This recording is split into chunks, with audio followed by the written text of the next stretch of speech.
Hello everyone, and welcome back to Dragalia Foundry, a fan channel where everything Dragalia Lost can be found. This video is a Should You Summon for our latest summon showcase, a dragon special featuring Azazel, Menoetius, and Gabriel. I'm really considering summoning on this showcase, which is rare for a dragon special, so I thought I would make this video. I don't always do these types of reviews for dragon special banners since they often feature a mix of mediocre to good dragons.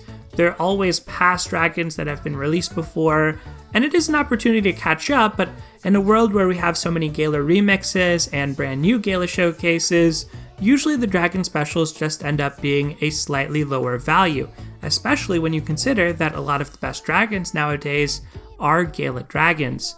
So I often don't recommend summoning on these, and I probably am not going to recommend most players summon on this one either, but since I don't have any of these three dragons, I gotta say I am kind of tempted, and Azazel in particular is a really strong dragon that's featured on this showcase, so if you're lacking him like I am, maybe, just maybe, you want to consider doing a little summoning here. Now I'm very fortunate to be in a position where I got lucky in the 2.5 year anniversary. We got Alberius, we got Hecathonius, we got Galenot on free summons. We had almost no stash going into the 2.5 year anniversary, and we're able to actually build a stash, which is very, very ridiculous. So I have the luxury now to maybe think about summoning on this dragon special. I'm not sure if I'm going to do it, but I have to say with that encyclopedia, I am kind of tempted because I'm only missing 5 dragons, and the other 2 I'm missing are Tieshan Gongzhu and Giovanni, who are featured on the last 2 dragon specials we had respectively.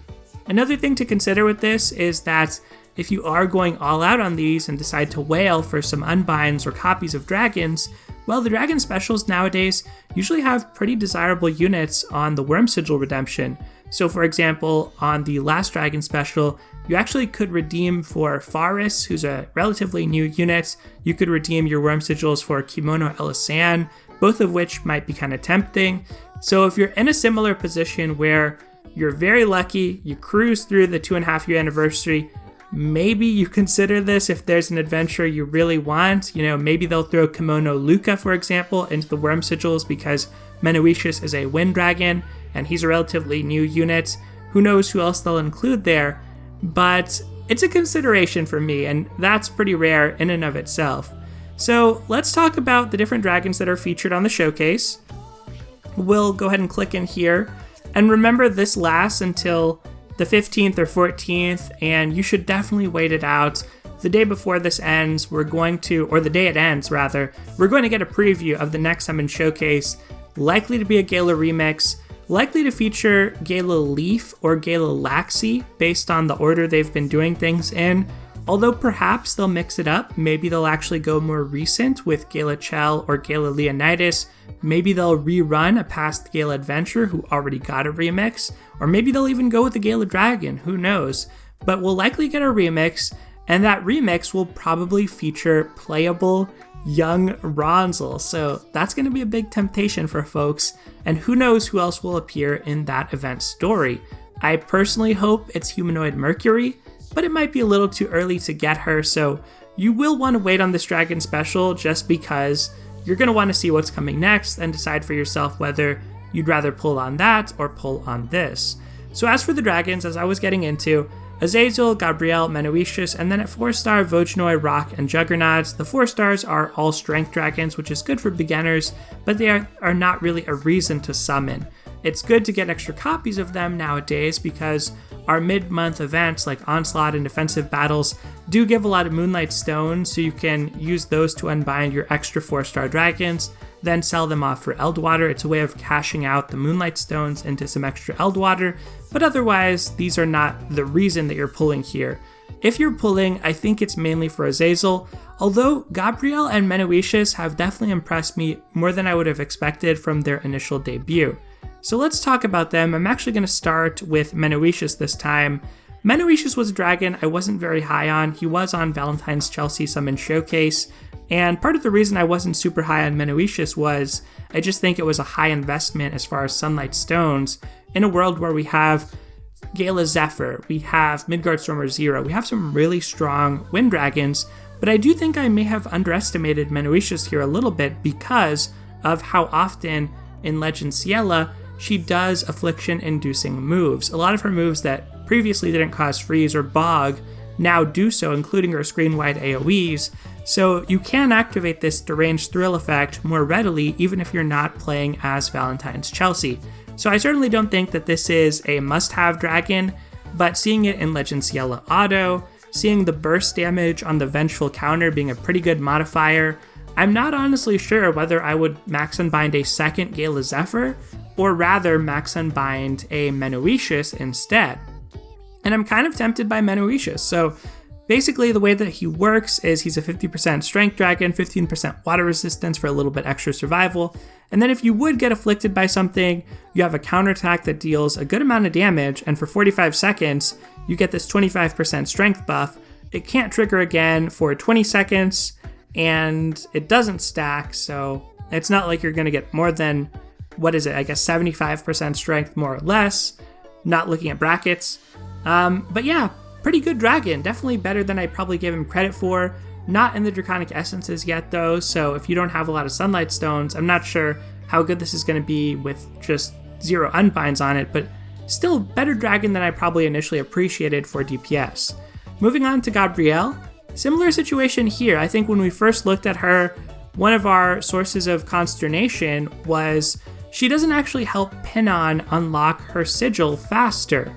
As it turns out, the devs sort of accounted for this in the way that Sinister Dominion quests are designed, because the apostles are the counters to the different archdemons, and so the apostles' sigils in phase 2 are automatically unlocked. What that means is if you're using Pinon in the water phase against Master Lilith, she's going to start off with her sigil unlocked anyway, and then Gabriel here benefits her when her sigil is unlocked, which is going to be all of the time in the current content. If we get a new battle where you use Water Adventures in phase 1, it's not exactly going to work that way, but Gabriel, still just a strong dragon, 60% strength, that's what you're getting off Leviathan, who has really no other types of effects except a good dragon form and bog, which is something, and he is in the Draconic Essences, but still, it's just interesting to see this direct sort of power creep happening when you think to Ramiel versus Marishiten, and it's a similar comparison here, although Leviathan was a particularly good dragon. So Gabriel's favor too is what else Gabriel brings to the table here, and that buff should not be affected by Nihility because it's a unique buff. You get an extra 10% strength, an extra 50% defense, and a 1U shield that nullifies damage up to 10% of your max HP. It can stack with ordinary shields, and shields do work against Nihility, and its effects don't stack, and you get this every time your HP is restored. So Pinon can be built a couple different ways. She can be built to use 4-strike damage, and that's often how she's simulated because you have to ramp her up by using her 4 strikes. But the fact that she comes with her sigil unlocked against Lilith, you actually can build her to do standard attacks instead because they have a really good modifier. And if you build her that way, she's going to be constantly healing herself, and she kind of just needs to stand in place as much as possible.